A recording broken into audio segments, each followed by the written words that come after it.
네, 지난 강의에서는 그 경복궁이 이제 세워지고 그리고 임진왜란 때 소실되어서 약 250년간을 빈터로 남아 있게 되는 그 과정들 뭐 이런 거에 대해서 설명을 좀 했었습니다. 오늘 이 시간은 이제 경복궁을 다시 중건하고 그 경복궁을 중건해서 거기에 건천궁이라는 장소에서 명성 왕후가 시해를 됩니다. 그래서 그 과정들을 오늘 좀 알아보도록 하겠습니다. 자, 흥선대원군이 이제 고종을 이제 왕으로 이제 만들고 나서 이 경복궁을 중건합니다. 이 경복궁 중건을 통해서 약화된 왕권을 회복하려고 했고 국가 기강을 다시 이제 확립하려고 했던 이유입니다. 왜냐면은 이 조선 후기에 이 세도 정치가 너무나 크게 이 조정을 장악하고 그리고 이 세도가들에 의해서 부정부패가 너무 많이 일어났기 때문에 왕권이 아주 그냥 약해졌습니다. 그래서 이 왕권을 다시 강화하고자 흥선대원군의 경복궁을 중건함으로써 왕권 회복을 시도했던 것이죠. 그런 이제 이유에서 경복궁이 이제 중건이 이제 시작되는 겁니다.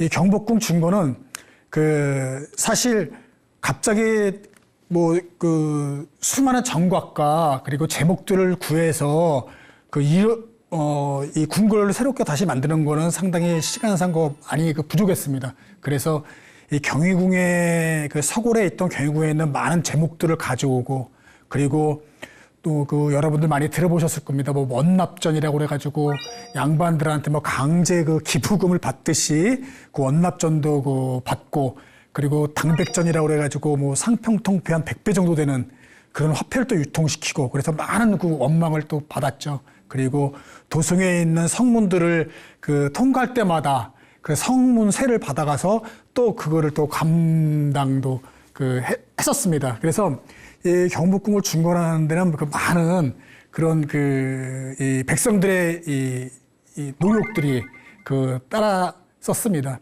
그래서 이제 경복궁 중건이 되는 건데 그리고 또 그 다음에 또 한 일이 흥선대원군은 이 정도전을 이제 복권시킵니다. 그 이유는 뭐냐면은 조선 초 개국 때 정도전이 유교 이념을 담아서 정각 이름과 그리고 조선인의 건국 이념으로 삼고 이제 통치를 했던 것이었는데 그러한 것들이 이제 중기와 후기를 지나면서 많이 희석화되고 또 이 세도가들이 이제는 자기들의 어떤 이득만 챙기는 나라 걱정은 하지 않고 자기의 이성만 챙기는 어떤 그런 모습을 보고서 흥선대원군이 어떤 개혁 의지를 갖고서 정도전을 다시 이제 불러들이는 것이죠. 그래서 약 470년 만에 다시 그를 복권시켜서 어떤 이 경복궁의 중건과 그리고 궁궐의 어떤 웅장한 어떤 그런 이 모습과 그리고 이 초기에 건국했던 정신을 다시 살려서 뭔가 이 조선 후기의 새로운 이 나라를 건설하고자 하는 어떤 의지들이 상당히 많이 있던 것입니다. 그래서 이 경복궁 중건은 단지 그냥 정각을 다시 세웠다라는 의미가 아니라 다시 한번 조선 건국 때 했었던 정신을 불러들이고 궁궐의 복원을 통해서 형성된 것이 약화된 왕권을 회복시키려 했었다라는 것들이 중요했던 의미입니다. 그래서 이 중건은 조선 초에 세워졌던 경복궁의 어떤 정각들, 이름도 그대로 살리고요. 배치들도 그렇게 그대로 좀 하고 해서 이제 경복궁을 갖다가 중건하게 되는 것이죠. 광화문서부터 북쪽에 있는 신무문까지는 거의 조선 초기의 모습에 그대로 배치를 하면서 필요한 어떤 정각들을 필요한 정각들을 이제 신설을 해서 많이 만들었고요. 새롭게 좀 달라졌던 거는 신무문 밖에 경복궁 후원 영역, 그러니까 북쪽 영역 갖다가 좀 이렇게 후원 영역으로 확장시켜가지고 조성을 합니다. 그래서 지금 청와대가 있는 곳을 말하는 건데요. 처음에는 거기에 고종이 이제 그 경무대를 이제 만드는 것이죠. 그 경무대라는 이름은 경복궁의 경자와 그 신무문의 그 무자를 떼가지고 이제 경무대라고 하는 겁니다. 그래서 고종이 그 칠림해가지고 과거 시험도 치르고요. 군사 훈련도 하고 했던 곳입니다. 특히 그 문과 시험도 이렇게 이제 치러서 그 인재를 등용했던 곳입니다. 그래서 거기에는 육문당, 육무당 그래가지고 문신들, 무신들이 있었던 정각들을 만들었고요. 그래서 건물들이 한 32동 정도가 있었다고 그래요. 그래서 북궐, 후원, 도용 같은 그 배치도를 보면 거기에 아주 상당히 많은 정각들이 있던 것이 나타났고요. 지금 그 육문당과 육무당은 뭐 당연히 없어졌겠죠. 그런데 그것은 일제강점기 때 그 용산에 있는 그 일본을 위한 사찰, 용문상가 그런 그 절에 팔려갑니다. 매각돼 가지고 거기에 이제 사찰로 이용하게 되는 것이죠. 그래서 광복 이후인가 그때 그 원불교에서 그거를 다시 사들여서 자기들 그 성지가 있는 그 영광에 이제 헐어서 옮기게 되는 거예요. 그래서 육문당과 육무당은 지금도 그 영광에 지금 내려가 있습니다. 그래서 경무대는 그렇게 이제 그 일제 강점기 때 이제 거의 다 이제 다시 이제 훼손이 되는 거고요. 이제 해방 이후 광복 이후에 이제 이승만인 대통령 초대 대통령이 이제 그 후원 영역을 거기를 이제 다시 이제 자기가 집무실 겸 관저로 사용하게 되는 것이죠. 그러면서 이전에 썼던 경무대라는 이름으로 이제 거기를 사용하게 되는 겁니다. 많이들 그래서 들어보셨을 거예요. 경무대라는 이름이. 그리고 나서 다시 또 4대인가요? 윤보선 대통령 때 거기를 이제 이름을 청와대로 바꾸는 거죠. 그 경무대 본관이 기와가 청와였거든요. 그래서 우리가 지금 알고 있는 청와대로 바꾸는 것이었고, 지금 현재 신축된 건물들은 노태우 대통령 때 신축했던 것이 현재입니다. 그래서 고종 때 후원 영역에 그렇게 이제 과거 시험도 치르고 군사 훈련을 했던 곳이 바로 이 청와대 예전에 자리였다라는 것. 그것이 경복궁을 중건하면서 후원 영역도 확장하면서 만들어졌던 곳이라는 것을 우리가 좀 알고, 요즘 청와대 이제 이전한다 막 그러시는데 그 전에 어떤 역사적인 장소였는지도 알고 이러한 것들이 검토돼서 이루어지면 좋겠다라는 생각이 듭니다. 자, 이제 경복궁 이제 중건에 대해서 좀 말씀을 드렸고요. 이제 회철, 헐어서 철거한다라는 것이죠. 이제 일제 강점기 때 이제 이 회철이 이제 계속 이루어지는 겁니다. 강제 한일 합방이 이제 있고 나서부터 계속해서 이제 방매가 돼요. 그러니까 경복궁에 있는 정각들이 계속 이제 팔려나가는 겁니다. 막 일본으로도 가져가고, 국내 양반들이나 어떤 그런 가지고 싶었던, 소유하고 싶었던 사람들에 의해서 이제 이게 사가게 되는 것이죠. 그래서 일제 강점기 때 거의 다 내전과 외전의 주요 정각들을 빼놓고서는 다 이제 팔려가게 되는 거예요. 그러다가 이제 강제 합방이 이루어진 1910년서부터는 이제 거의 다 없어지는 거죠. 그 당시에 조선물산공진인가요? 그래서 박람회 같은 것들이 이제 개최하면서 수많은 정각들이 이제 그때 이제 철거되는 겁니다. 그래서 16년에는 조선총독부 건물이 이제 근정문 앞에 세워지는 거죠.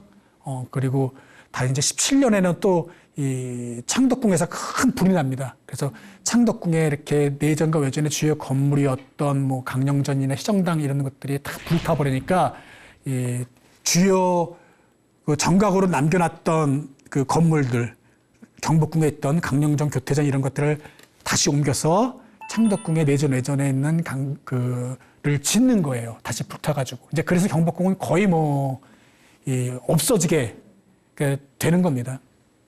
그것을 이제 새로 이제 2000년대자 들어와서부터 이제 그 경복궁이 하나하나 복원되고 이제 그 지금의 우리가 저 보는 모습으로 이제 이룩하게 된 것이죠. 그래서 이 경복궁은 250여 년 만에 이렇게 다시 세워졌지만은 다시 또 일제강점기에 의해서 회철이 되고 이제 1990년대부터 그 2000년대 초반에 의해서 이렇게 전부 다 이제 궁궐들이 새롭게 이제 만들어지게 되는 이제 그런 게 됐습니다. 그래서 우리가 지금 경복궁을 이렇게 이제 볼 수 있게 된 것이죠. 그래서 지금 북골 도형은 19세기 말에 그려진 건데 이제 경복궁에 있는 정각들이 다 이제 만들어지고 이제 배치도를 갖다가 이제 만들었던 것이에요. 그리고 오른쪽에 있는 것은 일제강점기 때 이제 조선 고족도보라는 그 책자에서 만들어진 건데 거기에는 뭐냐면 그 당시에 남아있던 정각들만 까맣게 칠해놓은 거예요. 그러니까 뭐 일제강점기 때 벌써 저렇게 19세기 말에 그려졌던 배치도에서 저 까맣게 칠해진 것만 정각이니 문과 정각이니 뭐 거의 뭐 9%까지 다 없어진 것 경복궁을 우리가 좀 알 수가 있습니다. 자, 다음은 이제 현재의 모습입니다. 이제 지금 이제 복원을 그나마 조금씩 했어요. 그래서 아직까지 복원이 안 된 데가 거의 다인데 현재 모습 이제 앞으로 저희가 아까 북골도형에서 보여줬던 모습처럼 다 이제 정각으로 치워져야 되겠지요. 네. 자, 고종 후기 때 지어졌던 건물 중에서 가장 대표적인 게 건청궁이라는 것입니다. 이 건청궁은 처음에 말했던 명성왕후가 이제 시해된 장소이기도 하지요. 그래서 건청궁이 이제 만들어진 거에 대해서 우리가 좀 알아보도록 하겠습니다. 고종과 명성황후의 마지막 거처가 이제 건청궁입니다. 건청궁은 처음에 이 고종이 경복궁을 중건할 때는 없었습니다. 나중에 고종 10년인가요? 그때 이제 세워지게 된 것이고 내탕전으로 이제 지어지게 된 것이죠. 그러니까 개인 왕의 재정으로서 이제 만들어지게 된 것이었고 일제강점기 때 1909년에 회철된 겁니다. 1909년에 철거되고 2007년도에 복원이 된 거예요. 현재 우리가 경복궁 가서 보는 건청궁은 건물이 새로 2007년에 새로 다시 지어지게 된 겁니다. 보셨던 분들은 알겠지만은 궁궐에서는 좀 보기 드문 그런 정각의 모습이죠. 양반가의 가옥과 되게 구조가 비슷하고요. 이름도 궁궐 안에 있으면서 경복궁이라는 특별한 이름을 좀 가지고 있습니다. 그래서 이 건청궁은 좀 뭐라고 그럴까 궁궐에서 어떤 색다른 좀 특별한 어떤 전가이라고 보시면 되겠어요. 그래서 고종과 명성황후가 조선 후기에 그리고 고종과 명성황후 말년에 어떤 양반댁의 어떤 안채처럼 사용했던 곳이기도 해요. 그래서 좀 특별한 장소이기도 합니다. 건청이라는 말은 뭐냐면 하늘이 맑다라는 뜻이에요. 하늘이 맑다. 그리고 건청궁 안에 명성황후가 시해됐던 정각은 이 곤령합의 오코로라는 데서 이제 시해를 당하게 되는 겁니다. 그래서 건청은 이 하늘이 맑다. 그리고 곤령은 땅이 평안하다. 그래서 태평성대를 어떤 기대하고 그러한 나라를 꿈꾸는 마음이 들어가 있는 이름이 이제 건청과 곤령이라는 이름입니다. 그리고 이 이름은 중국의 자금성 이 안에서 이 건청궁과 곤룡궁이라는 이름으로 있었어요. 그래서 황제의 침소가 건청궁이었고 왕후의 침소가 곤룡궁이었습니다. 그래서 아마 자금성에 있던 데서 따온 것이 아닌가라고 이렇게 이제 추정 되기도 합니다. 그래서 이 궁은 아주 후세 나중에 사람들이 이야기하기를 고종이 정치적 입지를 확립하고 새롭게 왕권을 강화해서 우리 외세에 많이 그 들어와 있는 그 가운데 좀 나라를 강력한 국가를 만들고자 하는 정치적 입지를 확립하고자 만들어진 거다라고들 많이 얘기하는데 사실은 그 의미는 조금 아닌 것 같아요. 그 이유는 왜 그러냐면은 이 건천궁을 그 완성이 되자마자 이 고종은 다시 또 창덕궁으로 또 이어해요. 옮겨가고요. 그리고 2년 뒤에 다시 또 이 건천궁으로 왔다가 또 다시 2년 뒤에 다시 또 옮기고 뭐 그럽니다. 그래서 건천궁에 이제 그 와서 계신 거는 거의 한 10년이 좀 지난 뒤에서 12년인가요? 이렇게 지난 뒤에서 이제 거의 임무를 하시면서 여기 때부터 이제 그 국정 업무도 보시고 이제 사신들도 접견하고 하는 그런 그 집이 이제 본격적으로 그 되는 겁니다. 그래서 건천궁은 이제 그렇게 해서 이제 그 이루어지고요. 이 건천궁에서 또 한 가지 그 우리 조선 말인 것이죠. 그리고 이 우리나라에서 최초로 전깃불이 들어온 장소이기도 해요. 그래서 이 건천궁은 이 에디슨 전깃불이 들어온 곳이기도 합니다. 이제 고종이 집권했을 때 그 1876년부터인가요? 그때부터 이 외교관들을 많이 이제 그 해외로 보내기 시작합니다. 그래서 중국의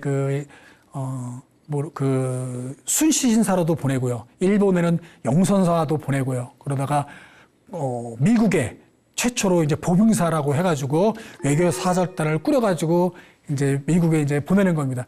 그런데 거기서 우리나라 그 신하들이 그 사신사로 해서 가서 뉴욕에 있는 그 가로등에 있는 전깃불을 봤다고 해요. 근데 그 당시 뉴욕에 있는 전깃불은 1년 전에 그 설치했던 거래요. 근데 그걸 봤으니 얼마나 놀랬겠습니까? 그때만 해도 우리는 지금 그 촛불을 켜고 이제 그럴 때였는데 이제 그걸 보고 우리 그 돌아와서 고종에게 우리도 전깃불을 이제 그 설치하자, 들여오자 이제 그래서 거죠. 고종의 근대화 추진 그리고 당시의 개화 정책과도 상당히 맞물리는 거고 상당히 시각적인 그런 그 효과를 가질 수 있었겠죠. 그래서 이것이 추진돼 가지고 이제 그 전깃불이 이제 들어오게 되는 것이죠. 그래서 건천궁 그 앞에 있는 향원정 거기에서 이제 그 물을 끓여다가 증기기관에 이제 사용하고 또 발전기 이제 석탄 연료를 써서 발전기도 이제 설치를 하고 해가지고 1887년 3월 6일 조선 최초로 이 건천궁에서 이제 그 백열등이 이제 점등되는 것이죠. 그래서 그동안 흔들리는 촛불에서 밥도 먹고 책도 봤는데 흔들리지 않는 불빛을 봤으니 얼마나들 놀랬겠습니까? 진작의 개도 얼마나 놀랐는지 우리가 상상할 수 있겠죠. 이제 그렇게 해서 불이 들어왔고, 아주 상당히 놀랬다고 이제 해요. 그래서, 사람들이 물불 또는 건달불 이렇게 막 불렀대요. 그러니까, 물을 이용해서 증기기관을 돌려서 이제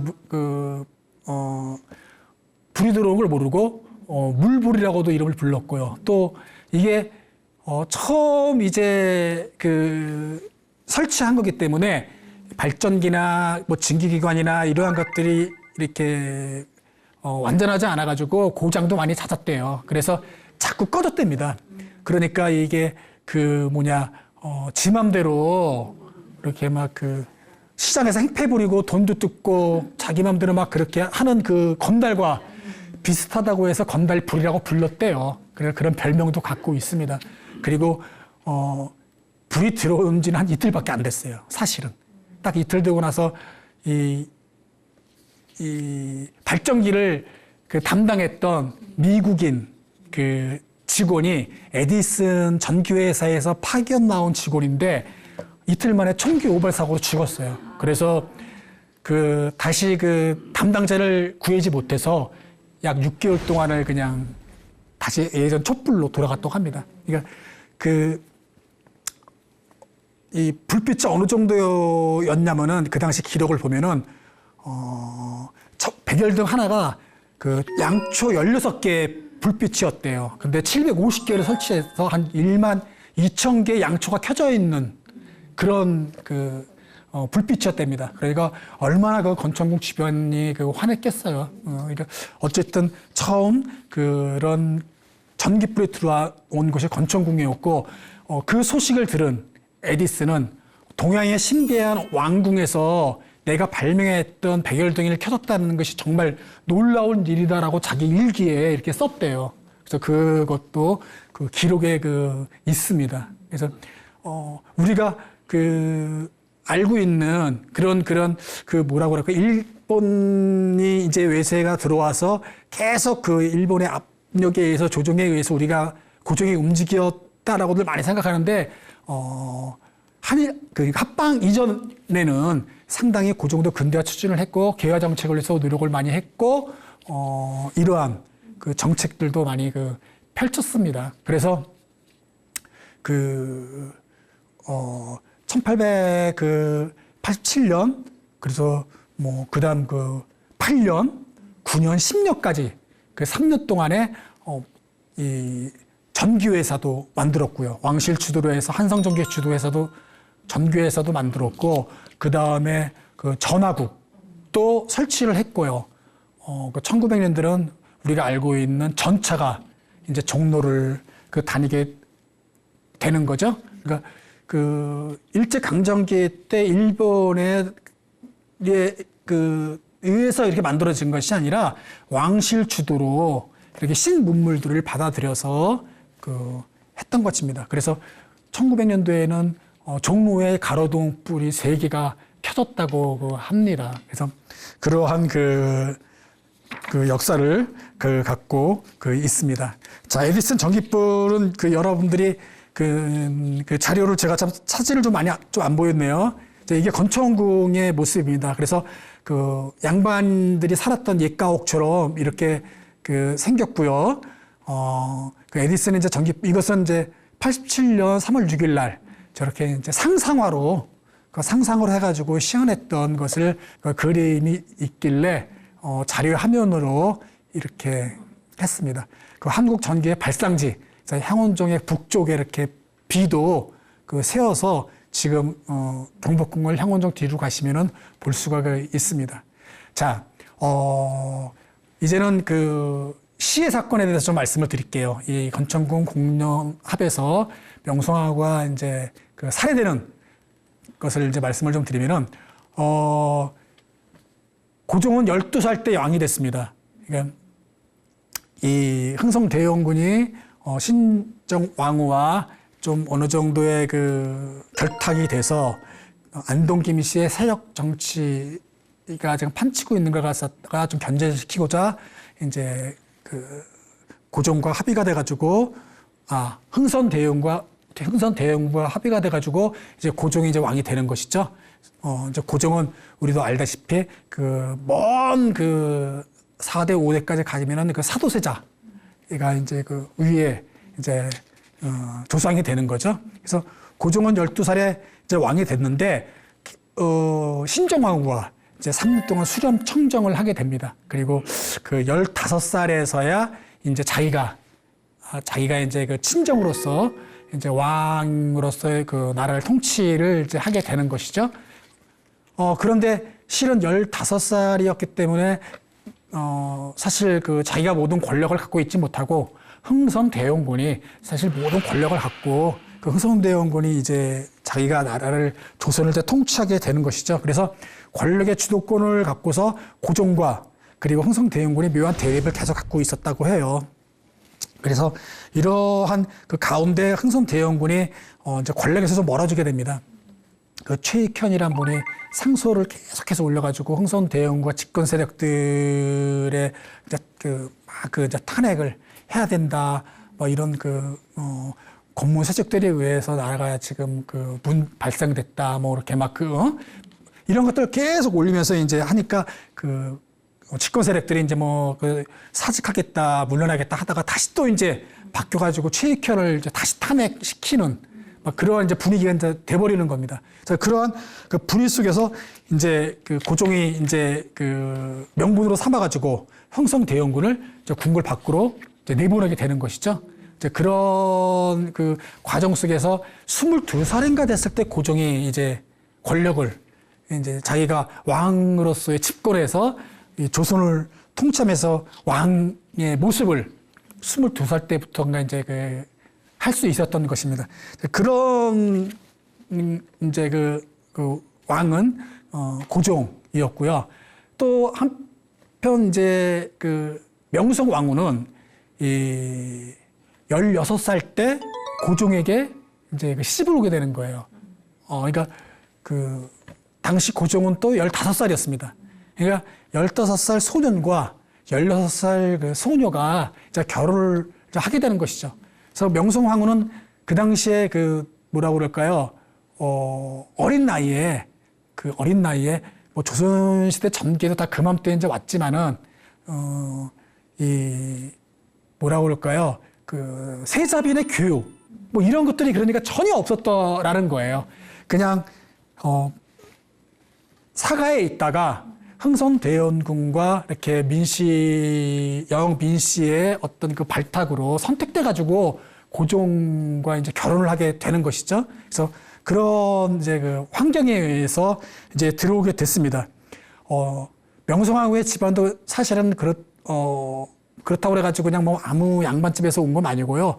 뭐 태정비 원경하고 수정대 인윤왕후의 그 영영 민씨의 그들의 가문이었어요. 그런데 명성황후의 그 아버지는 그 첫 번째 부인을 얻었고 그 첫 번째 부인이 이제 요절에서 두 번째 부인 한산 이씨한테서 얻은 딸이 바로 그 민자영이라는 사람이 바로 명성황후입니다. 그래서 그 다섯 그 자녀들이 다 죽고 명성황후만 남았던 거예요. 그리고 나서 그 명성황후의 아버지도 명성황후가 8살 때 또 죽습니다. 그래서 엄마만 남아있고 민자양은 엄마와 단둘이 이제 이렇게 그 자라난 거예요. 그래서 어렸을 때 이렇게 뭐 양반가의 많은 그 집안에서 자라난 게 아니라 그 상당히 자기들 친척에 쌓여 있으면서 있지 않았다라는 것을 제가 말씀드리는 거예요. 그렇다고 해가지고 뭐 이렇게 막 너무너무 몰락하거나 가난했던 건 아닌 것 같아요. 아버지가 종사품까지도 있었던 종사품까지도 관직을 갖고 있었던 분이었기 때문에 그렇게 뭐 궁핍하지는 않았던 것 같아요. 그래서 어쨌든 그렇게 이제 여자만 있는 집안이었는데 여기에 누가 들어오게 되냐면은 승호라고 흥선대원군의 처남. 그러니까 흥선대원군의 처남이면서 그러면은 흥선대원군 부인, 부대부 부인의 남동생인 것이죠. 그 민승호와 명성황후의 오빠로 양자로 들어오게 되는 거예요. 그 집안이 남자가 없으니까 그리고 이제 친척지간이니까 제사를 지내기도 해야 되고 그래서 민자양 집안의 오빠가 민승호가 들어가는 거예요. 여영민 씨 부대부 부인의 남동생이요. 근데 그렇게 들어간 거죠. 그러니까 혼례가 있기 전에 이게 갔다라는 거예요. 그런데 많은 그 사람들은 명성황후가 궁궐에 들어가서 자기 세력들, 외척 세력들, 영민 씨의 사람들을 궁궐의 많은 요직에 배치하고 그리고 자기가 고종을 조종해서 국정을 농락했다. 그래서 나라가 이렇게 막 그런 얘기도 많이 들어보셨을 거예요. 그런데 사실은 16살 때 혼례를 치렀다고 그랬지 않습니까? 근데 그 전에 영민 씨들이 이미 들어와서 조종을 이렇게 중요한 요직을 배치했던 이유는 흥선대원군이 아까도 말했듯이 안동 김씨가 모든 정치를 좌지우지하기 때문에 그들을 배척하고 자기 부인의 집안 영민 씨들을 요직에 앉혔던 거예요. 그래야 흥선대원군이 자기도 권력을 갖고 자기가 하고 싶은 어떤 정치들을 펼칠 거 아닙니까? 그렇기 때문에 저 당시 힘도 없고 그리고 자기가 왕비가 돼서 된 것도 아니고 흥선대원군이 전부 다 하나의 영민씨의 작품이라고 보시면 되는 거죠. 그래서 그리고 나서 명성황후는 이미 들어와 있던 겁니다. 근데 이미 또 들어와서 보니까 고종은 또 회궁이 있었어요. 15살인데도 영부당 귀인 이 씨가 그 총애를 받고 있었습니다. 그래서 명성황후는 들어와서도 그 다음 해에 임신이 되고, 명성황후 말고요, 영부당 이 씨가 임신이 되고 또 그 이듬해 출산까지 해서 완화군을 낳습니다. 그러니까 비록 서자이지만 처자들인 것이죠.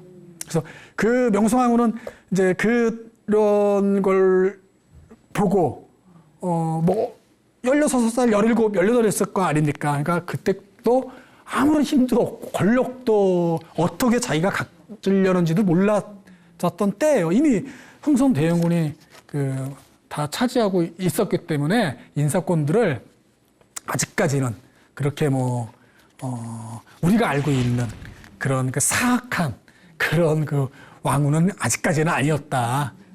이미 다 민씨들이 다 장악을 했고, 아까 말했던 민승우는 혼례를 치르기 전에 흥선대원군이 처남이었기 때문에 고종이 즉위하자마자, 그러니까 고종의 또 숙부죠. 그 자기 왕비의 오빠니까 그 양자로 들어왔지만, 그러니까 정오품 홍문관 교리로 되고, 또 이미 혼례를 치게 되기 전에도 정삼품인가 그랬어요. 그리고 혼례를 치르고 나서 정삼품 이제 성균관 대사장이 되는 거예요. 그러니까 명성황후가 그렇게 다 만들어 놓은 게 아니다라는 겁니다. 그래서 10대 중반의 소녀를 명성황후는 그냥 흥성대원군의 권력을 갖고 있을 때 그냥 조용히 있었던 것 같습니다. 흥성대원군의 장인이었던 자기 부인의 아버지도 고종 1년의 공주판서로, 그러니까 이 영국 민씨들을 많은 요직에다가 차지한 상태인 것이죠. 이제 그런 상태에서 이제 이 명성황후가 이제 이모군란을 계기로 해서 흥선대원군과 대립되고 사이가 이제 안 좋아지게 되는 겁니다. 이모군란은 왕실의 무능과 부패로서 일어난 것이에요. 여러분들 이모군란은 예전에 이제 많이들 들어보셨죠? 단지 그냥 이모녀 때 생겨난 군란이다. 그리고 뭔가 하여튼 군인들이 일어난 것으로 있는데, 좀 자세히 좀 들여다보면은 뭐라고 그럴까요? 고종이 이제 한 4년째부터, 그러니까 이미 이 군부 군인들이 급료를 받지 못한 지가 엄청 오래됐다고 합니다. 그러니까 하여튼 10년, 10여 년 전부터 영의정서부터 해가지고 여러 신하들이 상소를 올리면서 군인들이 지금 급료를 받지 못하고 있으니 대책을 강구해야 됩니다. 중간에서 많은 부패 관리들이 가로채는 것 같다. 이런 것들이 많이 들어갔는데, 고종이 그걸 안일하게 대처를 했어요. 그냥 그런 것에 대해서 그 다음에 빨리빨리 대처를 하고 조치를 했어야 되는데, 그냥 맡기기만 하고 신하들한테 자기는 커다랗게 신경을 안 썼던 것 같습니다. 당연히 또 신하들이 그거에 대한 신경을 썼어야 되는데, 신하들도 많이들 이렇게 좀 가볍게 그냥 그런 군인들은 잡아서 곤장치고 유해 보내고 그렇게 하는 거로 그냥 봤던 것 같아요. 자, 그렇게 이제 계속해서 일이 발생하다가 1882년 이모년 때 이제 도봉소 사건이 이루어집니다. 계속해서 급료를 지급받지 못한 군인들이 이제 더 이상 참다 못해서 이제 난을 일으켜가지고 이 도봉소의 창고지기를 갖다가 이제 구타하는 거예요. 그리고 이 의정부를 부수고, 그리고 막 그런 일들이 이제 계속 이제 이제 벌어지게 되는 겁니다. 그렇게 이제 도봉소 사건이 이제 벌어지게 되는데, 이 도봉소 사건이 벌어지고 나서 이 주동자들을 이제 감옥에 이제 가두고 그들을 처형한다는 소문이 쫙 퍼지게 된 것이죠. 그러니까 거기에서 군인들이 더 이제 분기하고 열이 받아가지고 이제 막 그 포도청에 가서 그 감옥에 갇혔던 그 군인들을 그 군졸들을 이제 풀어내고 그다음에 의금부를 부수고 그리고 일본 공사관에 쳐들어가는 것이죠. 그래서 군기굴에서 무기를 탈취해가지고 일본 병사들을 죽이고 막 이제 그런 아주 그냥 문제가 커졌던 것이죠. 그러니까 가볍게 대처했던 것이 결국은 이렇게 크게 됐던 겁니다. 이제 그때까지만 해도 이제 고종은 이게 무슨 일이 된 것이냐 그러면서 좀 알아봤더니 그 군인들이 급료를 그 전에 계속해서 그 막 10년 전부터 보고가 올라오고 마지막 그 때에는 13개월 동안 급료를 받지 못했던 걸 1개월치를 받은 거예요. 13개월 동안 받지 못한 거를 그때 쌀로 1개월치를 받았는데 거기에 이제 모래가 또 섞여 있으니까 그게 이제 왜 그들이 이제 생활을 어떻게 했겠습니까? 그러니까 드디어 못 참겠다 하고 이게 났던 거거든요. 그 도봉소 사건이. 그랬는데 그것을 갖다가 가볍게 대체해서 방금 말했던 일본 공상화까지 무기를 들고 쳐들어가서 일본 병사를 죽이는 일까지 사태가 벌어진 거예요. 자, 그때서야 이제 조금 막 이제 이게 사태를 알아보고 고종이 했던 것이죠. 이제 그렇게 이제 많이 커졌는데 그리고 나서 좀 알아보니까 거기에 이제 관련되어 있던 신하들이 아까 제가 말했던 그 민승호의 또 동생. 그러니까, 흥선대원군의 처남이죠. 민승호의 또 둘째 동생이죠. 그러니까 그 동생이, 그 당시에 병조 판사이면서도 선해청 총관리자 책임자였어요. 그러니까 급료를 줄 때 중간에서 전국에 있는 군인들의 줄 급료에서 그걸 가르쳤으니 얼마나 많이 가르쳤겠습니까? 그래서 황현이 쓴 그 매천야록 같은 데 보면은, 민교모가, 중간에서 가로챘다. 막 그렇게 기록에 나와 있습니다. 그래서 결국 민교모는 군인들이 창덕궁에 쳐들어가가지고 거기서 죽입니다. 그래서 그렇게 이제 돼버리는 일까지 이제 벌어지게 되는 것이죠.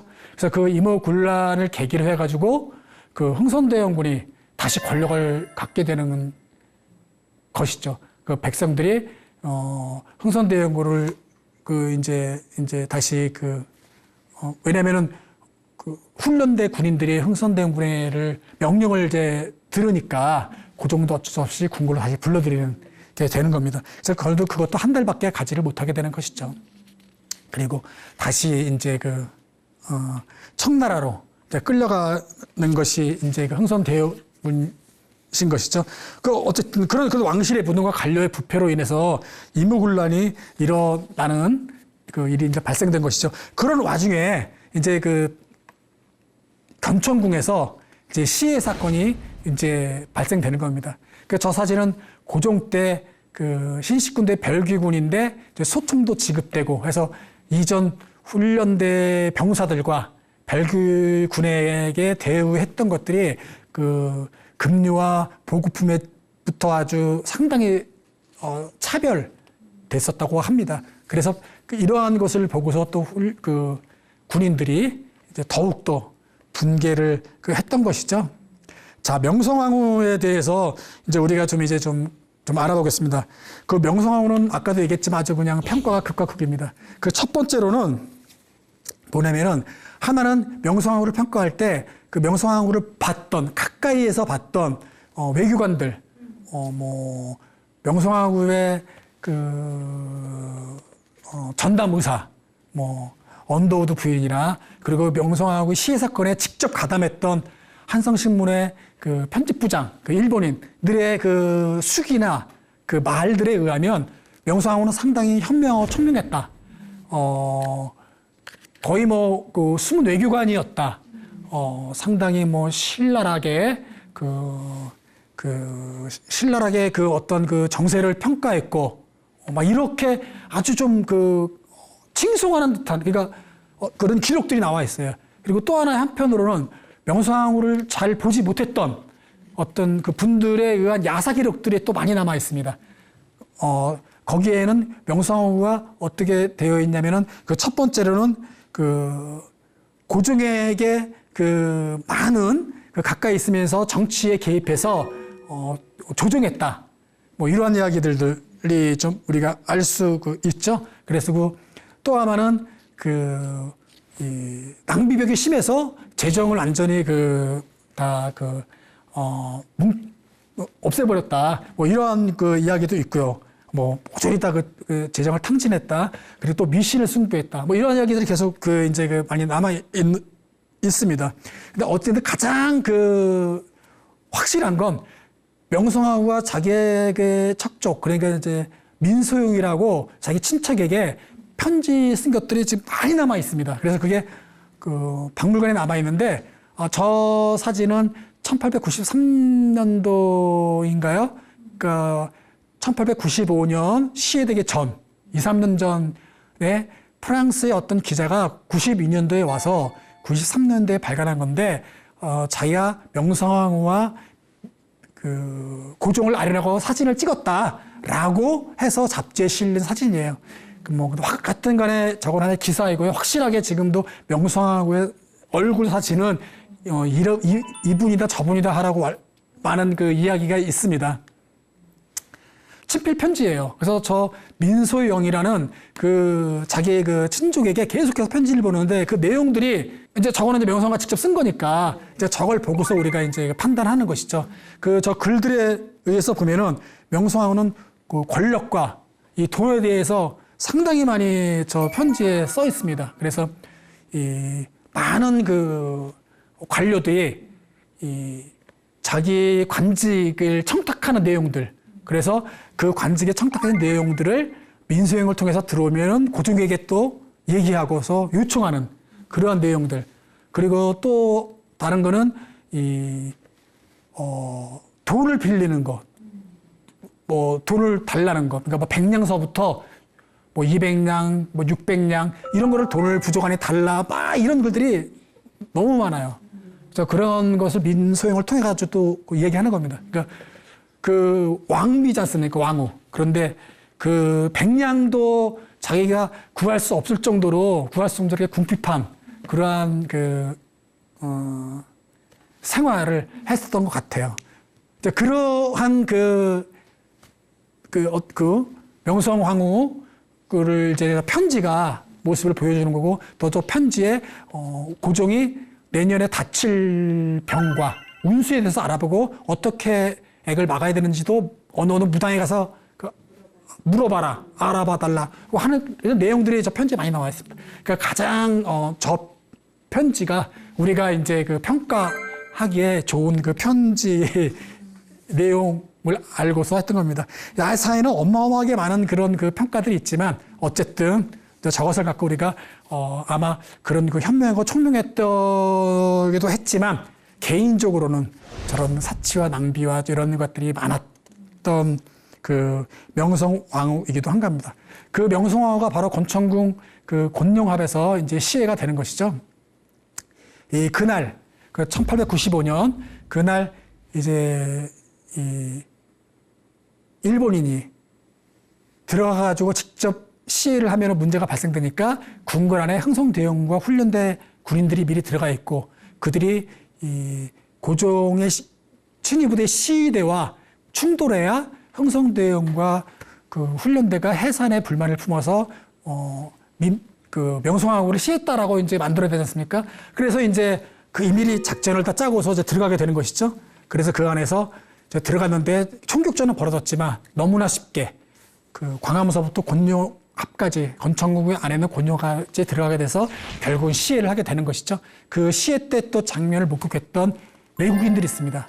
그분들이 이제 미국인 다이 장군, 그리고 러시아 보좌관 사바틴, 이런 분들이 기록이 이제 남아 있는 거예요. 그래서 다이 장군은 누구냐면 시위대 대장이었고요. 러시아인은 고종의 보좌관으로서 덕수궁의 정관원, 이런 거를 건축했고, 그리고 또 중명전, 이런 이 손탁 호텔, 또 상당히 많은 건축물을 건축했고 관했던 사람이에요. 러시아인인데 이 사람들이 그 자리에 같이 있었습니다. 그래서 그 기록물들이 아직도 그 남아가지고 러시아 국립문서보관소에 또 남아 있고요. 근데 어쨌든 또 일본인들이 또 가담자들이 쓴 수기가 있습니다. 거기에는 미국인 다이 그 장군 그 사람은 일본군들이 그 명성황후를 잡으러 다닐 때 자기는 막 그 일본인 장교들한테 다 일일이 인사하면서 그 아부를 했다라는 그런 그 기록도 있어요. 다 그 뭐 가만히 서 있었던 그런 것들이 묘사돼 있기도 합니다. 자, 이제 저거는 그 건천궁이에요. 그 당시에. 그리고 저 뒤에 그 양옥처럼 생긴 건물이 바로 관문각이라고 사바틴이 건축했던 건물인데 저 안에서 같이 그 다이와 사바틴이 근무했었고 저기서 이제 그 현장에 있었던 곳인 것이죠. 자, 그렇게 해서 이제 그 시해가 됐던 곳이고, 바로 그 당시에 그 곤룡합 오코루에서 저렇게 됐던 겁니다. 자, 지금 이렇게 이제 그 시해를 말씀을 드렸는데, 여기에 가담했던 사람들은 모두가 다 이제 면죄부를 받고 증거 불충분으로 그 히로시마 법정까지 가서 있었지만, 다 풀려나고 습니다. 그리고 몇몇만 우리 그 당시에 그 조선인들에 의해서 이제 그 살해되는 것이죠. 이제 그 특히 우본선이라는 그 당시 경복궁에 쳐들어갔을 때 완전 친일적인 큰 도움을 줘서 일본인들이 손쉽게 그 시해했던 그 친일 그 훈련 대대장 같은 경우는 일본에서 조선인 고용군에서 칼에 맞아 죽고 뭐 이렇게 일들이 또 여러 번 또 그 일어나게 된 겁니다.